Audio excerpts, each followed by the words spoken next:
What's up everybody, welcome to a new Guild Wars 2 video. So this is a short guide to get you kick-started into the Fractals of the Mist. You can find the Fractals of the Mist portal inside Lion's Arch at Fort Mariner Waypoint, as I'll show you on the map. Alright, so when you head towards the Fractals portal, just here, you can walk up to it and this UI will appear.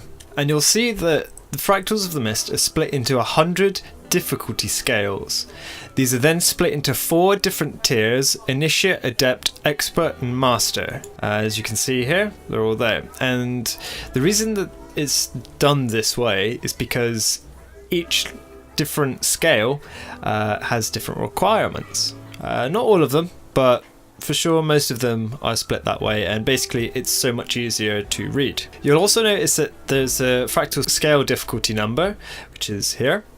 So we'll see 1 to 13 here, and then 14 to 25 here, and then you've got random. You'll also see here that there's your personal fractal scale level and your personal agony resistance as well. Now these two numbers are very important because they're going to govern what exactly you can and cannot play. So for example, on this character I've only got 25 agony resistance and a personal fractal level of 23. This means that I can only open up level 23 and below on the fractal scales. So how do you go about opening up, say, a tier 3 expert? Well, you simply have to complete the highest level fractal that you can, or go into another group with people that are doing stuff in tiers that are much higher than yours. Beware, obviously your personal agony resistance will have to be high enough to be able to complete that. So for example, on level 5 fractal, which is snowblind, the suggested agony resistance is 0, which is great, because if you've got no ascended gear, that means you cannot get killed by agony resistance, because there is none.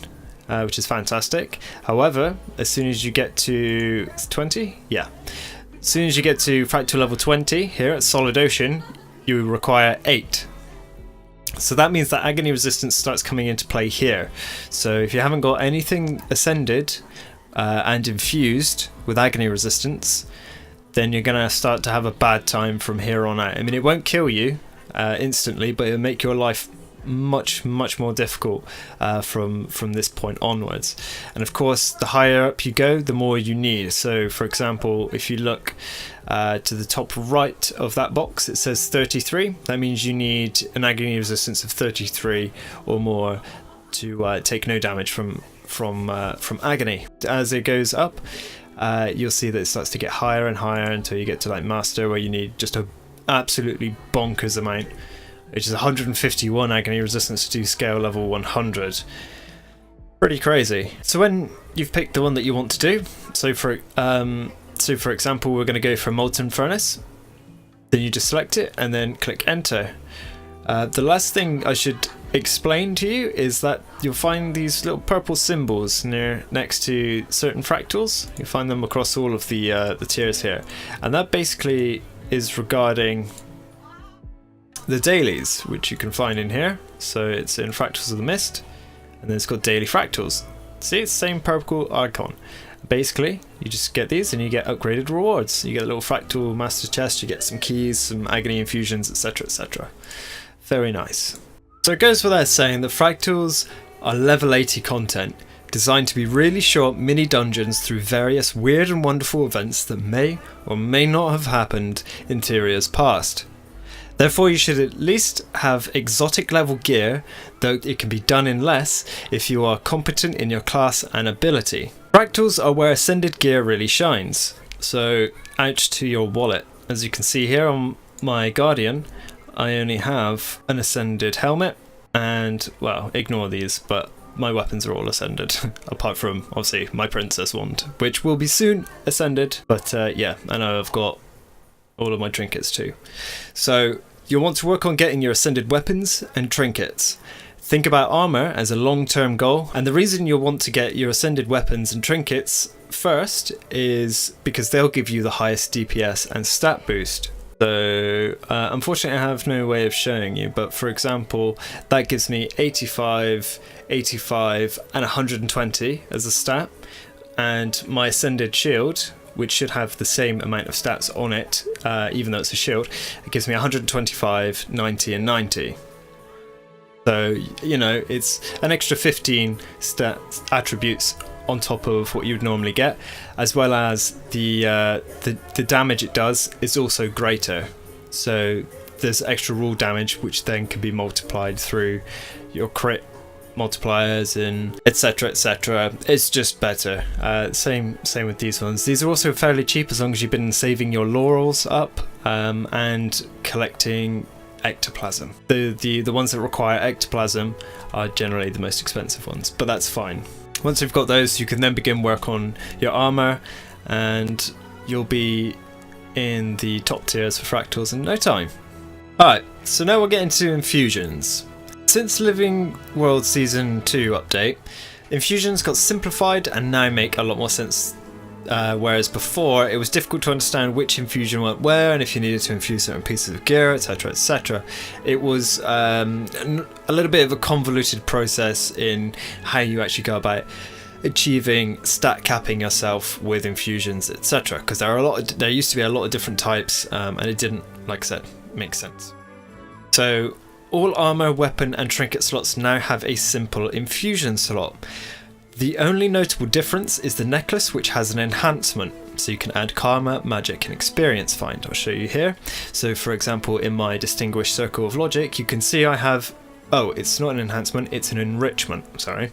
So it has a 20% extra magic find. I have another one in my bank that gives me a 20% extra experience boost, which is very nice for when I'm farming masteries, etc. But generally I keep the magic find because magic find is magic find.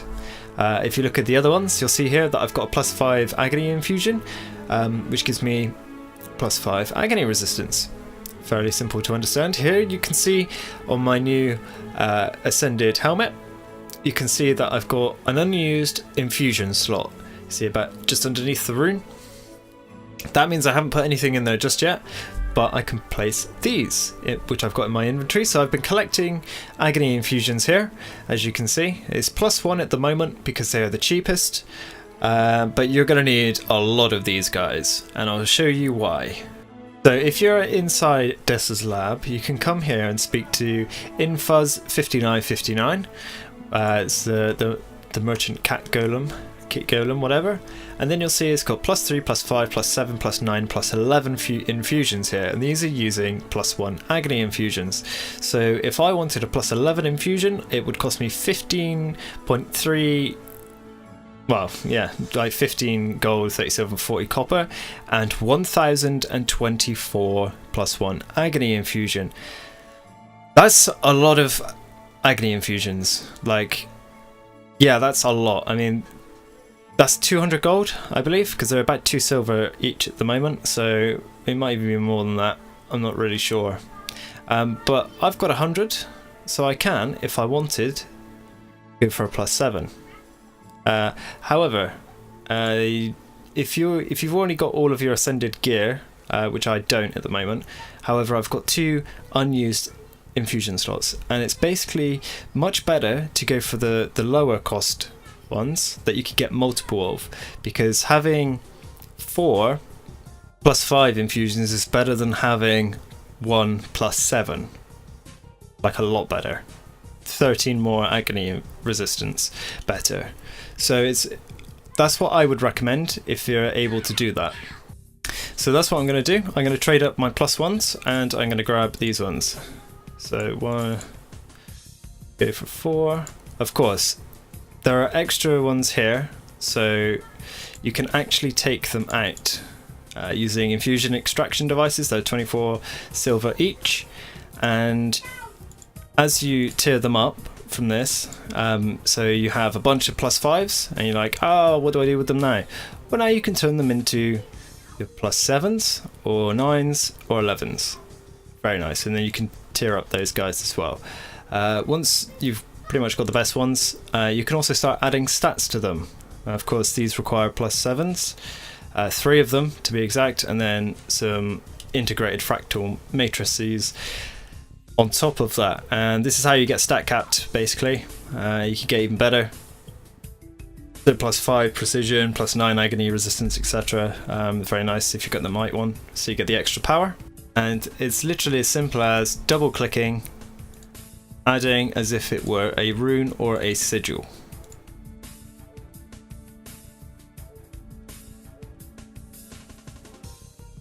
Alright, so I've now added a bunch of agony infusions to my weapons, and this is very nice. So you now see that I have 40 agony resistance. It will change down when I swap to this one because this isn't ascended, and I don't get that extra infusion slot. Of course, that's not such a big idea, but it's nice to keep these ones. You can sell them again. They're getting pretty expensive. So that's the thing. Infusions, ladies and gentlemen. Alright, so you've got your gear, you've got your build, and now you don't want to reveal the true depth of your scrub to other people, so what do you do? Well, don't forget that Guild Wars 2 was built around the idea of teamwork. Follow people in your group, listen to tactics, or even ask for the tactics. I mean, it's very simple to just kind of sit there in the background like, oh god, I don't know what I'm doing, and then maybe have a possible heart attack or anxiety attack and just, you know, sit and crawl and cry in a ball in a corner somewhere. Easy enough done, but try not to do it. It's fine. Just don't get yourself killed, and you'll get through it. Most of the low-level fractals, which is kind of what it's aimed at here in this video, most of it just involves either stacking on a boss or on a wall. Basically, it's not as bad as it used to be, and it's not as bad as it is in dungeons, but that's more or less what you do. And then of course there are exceptions to that, for example the Aether Blade, Mitrin, Cliffside, etc, etc. And yeah, you basically just stack up and go all big dick damage mode and bank the shit out of the boss, whatever. So it's pretty simple. So you got your first taste of the Fractals, and you want to be in the Fractals of the Mist Hall of Speedrunners fame, resisting agony and getting all the ladies. And not the other way round. Well, keep making that ascended armor and infusing it with the best infusions you can. That's really the gear treadmill that is in other games, but not present in Guild Wars 2, at least until Fractals was released way back when, in like 2013, whenever it was. It's so long ago I don't remember. Yeah, so ascended gear, that's your gear treadmill. You want to be getting that, and you want to be infusing it. Much like dungeons, you'll want to be bringing PvE stat foods and maintenance oils and things like that, and also getting your masteries that you can unlock through Quarteria lines. You want to be getting to that so you can gain access to the various Mistlock singularities and agony resistance potions. If you go straight for the Fractals of the Mist masteries, then you will be able to get a +10 agony resistance potion that you can use, you know, straight off the bat, which is quite nice. They did change that in the recent patch, because before it didn't stack, but now it does, and obviously you can continue to use that even when you have a large amount of agony resistance, but you just want to, you know, push over that edge because it starts to get really expensive later on down the line. Now, of course, the higher you progress, the harder it gets, and the harder the boss tactics become, because they do add extra mechanics in. Cliffside was a good example of that, and there's a couple of other changes. But yeah, so you want to keep that in mind, as well as rewards are also a lot better at higher levels. For example, ascended rings start dropping, as well as ascended crafting materials like globs of coagulated mists and things like that. They start to drop, and then you can use them in various crafting recipes, infusing your rings, etc. And then don't forget that you can also begin work on Ad Infinitum, which is the PvE legendary backpack. Very nice. So thanks very much for watching. If you found the video at all useful, give it a thumbs up and leave a comment in case I missed anything, or you want to share your own fractal experiences. Links are in the description, and I hope you have a great day, and I will see you all next time.